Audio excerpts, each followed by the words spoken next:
Olá, alunos e alunas, bom dia, boa tarde ou boa noite. Nesta videoaula vamos falar sobre as doenças na história. Vamos falar de alguns aspectos das doenças ao longo da história. Primeiramente, vamos falar sobre uma das doenças que ficaram bastante conhecidas na história, que foi a peste negra. A peste negra, a epidemia da peste negra na Europa. Primeiro, vamos falar sobre o agente causador, a peste negra. Era causado pela bactéria Yersinia pestis, que ela era presente em ratos, né? Enfim, em roedores. E como é que essa bactéria era transmitida para os seres humanos? A transmissão se dava através das pulgas contaminadas que estavam nesses roedores. E daí, uma vez contaminado os seres humanos, aí eles podiam transmitir de um para o outro, através de secreções ou através do ar, né, das vias respiratórias, e também através do compartilhamento de objetos, se você pegasse em roupas da pessoa contaminada, então se dava também essa transmissão. A origem da doença, ela veio da Ásia, lá nos barcos genoveses, porque foi na época do ressurgimento do comércio. Então, quando surgiu o comércio na Europa, já no final da Idade Média, e a partir do século XI começa a se ressurgir o comércio e justamente esse fluxo de barcos vindo de longe, então acabou trazendo a doença lá da Ásia para a Europa. E o que contribuiu para a proliferação também foi a falta de higiene na Europa, o que contribuía para uma maior presença de ratos, né? E também as aglomerações. Aí a gente já vê uma semelhança dessa doença, a peste negra, em relação ao coronavírus. As aglomerações, elas contribuíam também para o contágio. Então, a doença atingiu muito os mosteiros, que eram templos, né, locais religiosos, locais de refúgio religiosos da Igreja Católica, porque lá existiam muitos monges, existiam bastante pessoas, então foi bastante afetado os mosteiros neste período. Os sintomas dessa doença é a febre alta, delírios, manchas escuras e inchaços pelo corpo. Aqui tem uma imagem que representa algumas pessoas contaminadas pela peste, e aí a gente vê algumas manchas aqui, inchaços no corpo. Essa doença é chamada de peste negra, porque também é justamente por causa das manchas escuras. E ela também era chamada de peste bubônica. Vamos falar agora sobre o nível de mortalidade da peste negra. Aqui tem uma tabela que mostra a população europeia entre os séculos 13 até 17. E vamos lembrar que a peste negra ocorreu no século 14, né? Aqui, 1348, século 14. Então, em 1300 eram 50 milhões de habitantes na Europa. E em 1400 passou para 35. Então, isso quer dizer que diminuiu a quantidade de habitantes. Se diminuiu é porque morreram pessoas. Então, quantas pessoas morreram em média neste período? Fazendo as contas, 50 menos 35 dá 15. Não é? Então, morreram 15 milhões de habitantes neste período aqui. A população diminuiu. Então, a mortalidade aqui, entre os meses de junho e setembro de 1348, isso aqui em apenas alguns meses, né? Junho, julho, agosto, setembro, 3 meses. No período aí de 3 meses de um ano, estima-se que um terço da população da Europa tenha sido dizimada pela peste e pela fome. No caso, não foi só a peste que matou, mas também a fome, que já existia na Europa, a fome. A fome contribuiu para que houvesse uma maior mortalidade por causa da peste, e, ao mesmo tempo, os efeitos da peste sobre a economia acabavam aumentando a fome. Então, foi a peste aliada à fome que matou um terço da população europeia neste período aí. No segundo ponto, vamos falar sobre as epidemias e a dominação espanhola na América, ou seja, De que maneira as doenças elas podem também influenciar processos políticos de dominação de um povo sobre outro? Aqui a gente tem um mapa aqui da América, América Central aqui, América do Sul, e eu creio que vocês já estudaram que os espanhóis, eles chegaram aqui na América em 1492. Cristóvão Colombo chegou aqui na região da América Central. E a partir deste momento começa o processo de dominação espanhola aqui na América. E as doenças, elas contribuíram para esse processo, ou seja, ajudaram os espanhóis a dominarem esses povos. Quando os espanhóis chegaram aqui na América, no final do século XV, existiam 3 grandes impérios aqui, que eram os astecas, os maias e os incas, que estão representados aqui. Então, as doenças elas contribuíram para que os espanhóis conseguissem êxito na dominação desses povos. Vamos ler aqui. Surtos de doenças como sarampo, varíola e gripe, trazidas pelos colonizadores e contra as quais os indígenas não possuíam imunidade, desencadearam um processo brutal de declínio demográfico da população nativa. Ou seja, os indígenas eles não conheciam essas doenças, portanto não tinham proteção no seu corpo, que é chamado de imunidade, para agir contra essas doenças. Então eles morreram, né, dizimaram grande parte da população nativa, e isso contribuiu para que eles se enfraquecessem e os espanhóis conseguissem dominá-los. Algumas outras razões que contribuíram para o domínio espanhol na América foram as armas utilizadas, onde eles utilizavam cavalos, utilizavam armaduras, utilizavam espadas, utilizavam armas de fogo também. Então a gente vem para essa charge aqui, onde a gente vê, tem aqui 2 astecas, né, 2 nativos, com algumas espadas, e aqui a gente tem os espanhóis, vêm saindo lá do mar. E aí um dos nativos diz: vai ser fácil, as espadas deles nem têm ponta.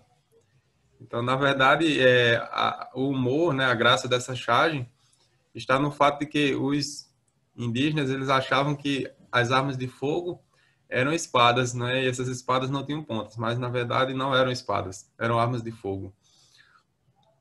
Outro fator que contribuiu foram os conflitos entre os nativos, ou seja, existiam esses 3 impérios.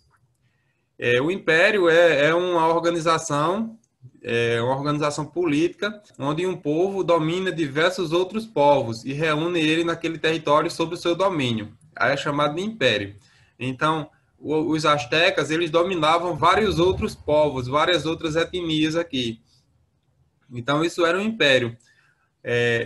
Essas etnias viviam subjugados, esses outros grupos indígenas, os outros grupos nativos viviam subjugados a esses impérios. Eles tinham que pagar impostos, tinham que trabalhar para esse império.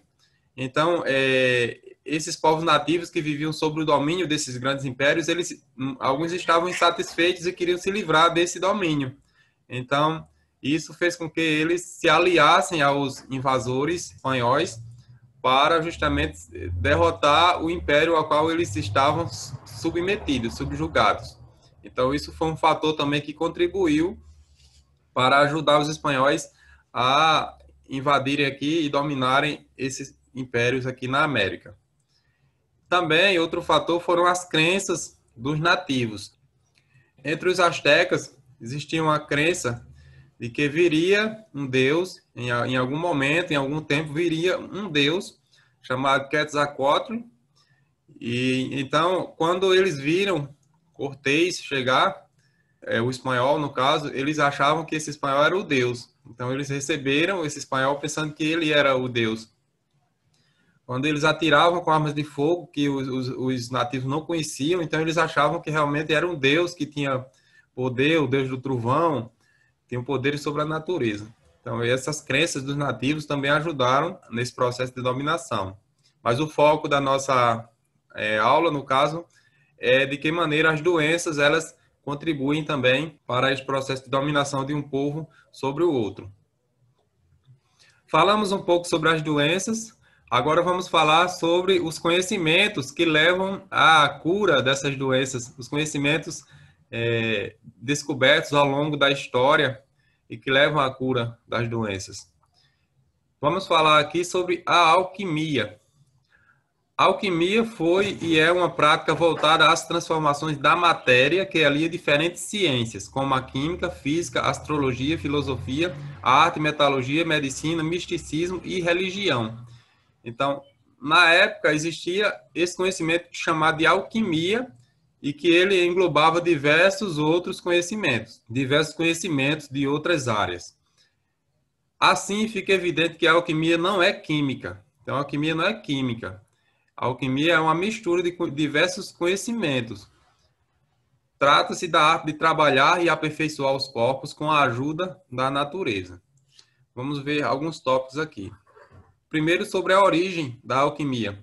A origem é incerta, porque existem relatos de conhecimentos alquímicos em diversas sociedades da antiguidade.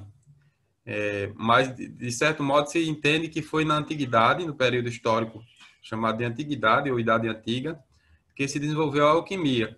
Porém, o lugar, existem relatos em diversas sociedades, como egípcios, gregos, romanos, chineses, mesopotâmicos. Então, são diversas culturas que desenvolveram conhecimentos na alquimia. E na origem desses conhecimentos, na prática dos alquimistas, estavam conhecimentos de filosofia grega, do misticismo oriental e também as tecnologias egípcias. Então, a filosofia grega de Platão, de Aristóteles, foi que embasou também essas práticas alquimistas. O misticismo estava relacionado justamente ao fato de que essas práticas alquímicas, muitas vezes elas eram feitas às escondidas, porque eram proibidas pela igreja, por exemplo, na Idade Média, e eles faziam escondidos. Eles usavam também números como 3, 4, 7, usavam formas geométricas como amuletos e também invocavam deuses e espíritos, demônios, no momento de fazer as suas transformações na matéria.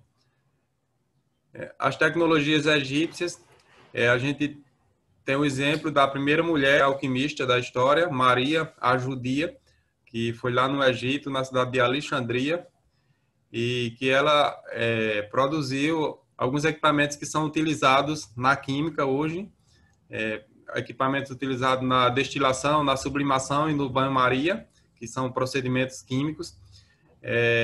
Foi desenvolvido por Maria, a judia, aqui, que acredita-se que ela viveu no século I, lá em Alexandria. E o que os alquimistas buscavam? Né? Eles buscavam a pedra filosofal e o elixir da longa vida.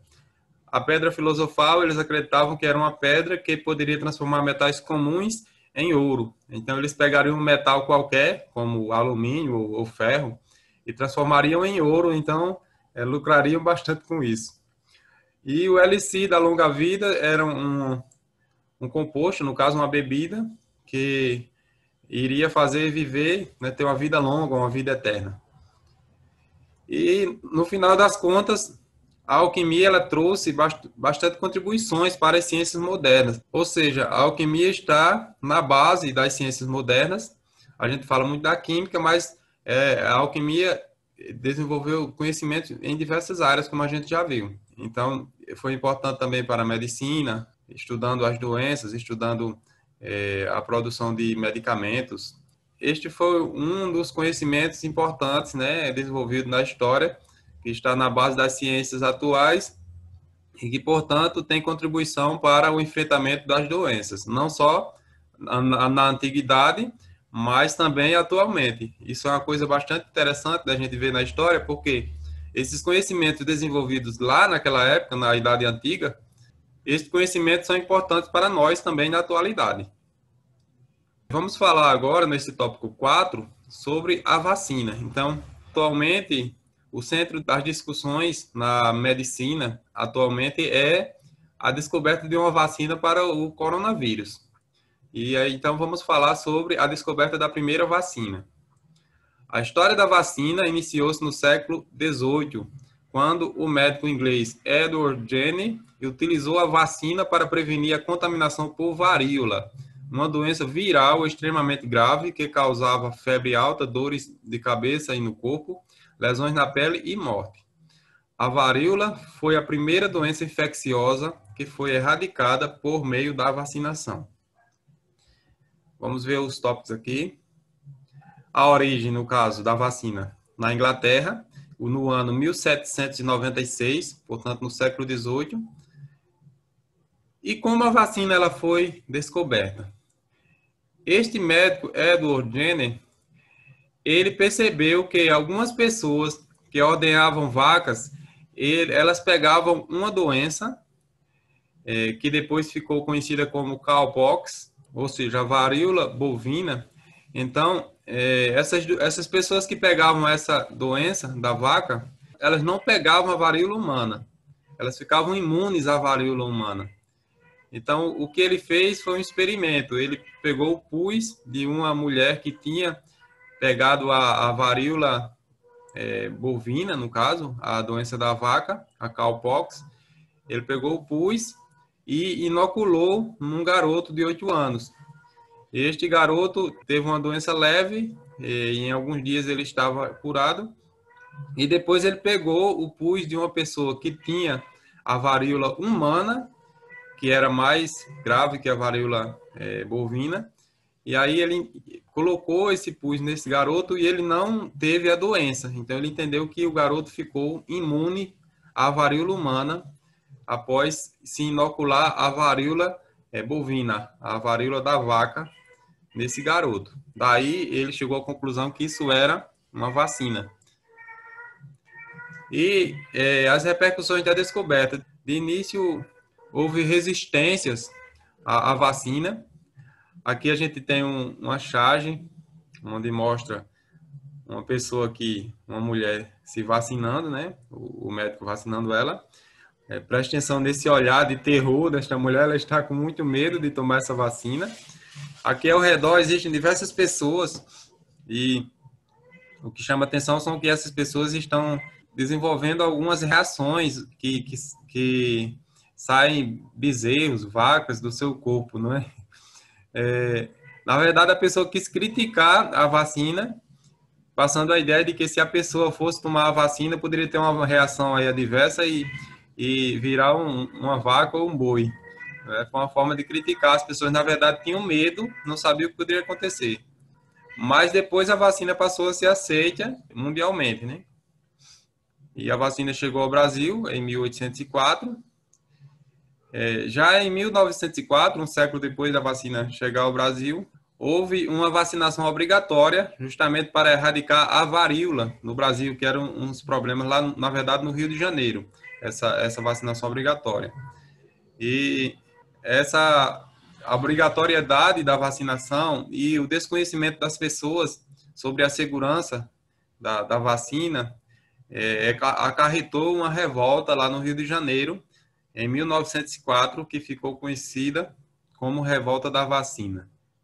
Então, neste contexto aqui, de revolta da vacina, e voltando à questão da vacina do coronavírus, que é a questão mais atual, que é um dos conhecimentos mais esperados pelo mundo atualmente, aí a gente lembra que atualmente existe um grande debate, uma polêmica aqui no Brasil em relação à vacina que está no estágio mais adiantado de teste, que é a Coronavac, que é a vacina de origem chinesa que está sendo produzida por um laboratório chinês, Sinovac, em parceria com o laboratório brasileiro Butantan. Então, esta vacina está num processo bem adiantado de testes. Ela já passou nos testes de segurança, ou seja, que já provou que ela não é perigosa para as pessoas, ou seja, as pessoas não vão ter uma reação adversa se tomar a vacina, então ela é segura. Aí ela falta passar nos testes de eficácia, ou seja, de provar que ela realmente imuniza as pessoas, ou seja, que as pessoas que tomarem essa vacina, elas não vão pegar o coronavírus. E então existe uma polêmica porque o ministro da Saúde, Eduardo Pazuello, ele, em um ofício ao Estado de São Paulo, ao governo do Estado de São Paulo, ele declarou a intenção de comprar 46 milhões de doses desta vacina e logo após o presidente da República desautorizou o ministro da Saúde e disse que não iria comprar a vacina. Então, a polêmica aí envolve várias coisas, porque primeiro a vacina ainda não terminou a fase de testes, porém, de acordo com o ofício, a vacina só seria comprada depois que passasse pela última fase de testes. Obviamente, ela não iria ser comprada antes da última fase de testes. Aí a recusa do presidente em comprar a vacina chinesa tem várias origens, questões políticas, nacional e também internacional, quando o presidente ele é rival, um possível rival na próxima eleição, no caso em 2022, contra João Dória, o governador de São Paulo, e daí ele queria justamente se sobrepor a isso e desautorizar também o João Dória, não é? E existe também a questão internacional, onde o presidente do Brasil ele é apoiador do presidente dos Estados Unidos e os Estados Unidos ele é inimigo do governo chinês e então, como a vacina é chinesa, o presidente do Brasil não iria querer comprar justamente para não desagradar o presidente dos Estados Unidos, ou seja, para manter esse alinhamento de ideias com o presidente dos Estados Unidos. Então, tudo isso são questões que estão no centro do debate e, por fim, ainda para aumentar essa polêmica, o governo do estado de São Paulo, ele declarou que a vacinação iria ser obrigatória quando a vacina estivesse pronta, ou seja, a população teria que se vacinar, ou seja, seria obrigado você se vacinar. E o presidente disse que não, a vacina não seria obrigatória, só se vacinaria quem desejasse se vacinar. Então, para finalizar esta aula, após vocês assistirem a esta videoaula, a atividade que eu quero que vocês façam é justamente me responder em relação a isso. Na opinião de vocês, após a vacina estar pronta, passar pela terceira fase de testes, que é a fase de eficácia, vocês acham que a vacina deve ser obrigatória ou não? Ou seja, a vacina deve ser obrigatória ou deve ser livre? Deve tomar só quem quiser. Então, é isso que vocês devem responder para mim. Vocês vão responder sim ou não e justificar por que vocês acham que a vacina deve ser obrigatória ou por que não deve ser obrigatória. Então, obrigado por ter assistido a esta videoaula e até as próximas videoaulas.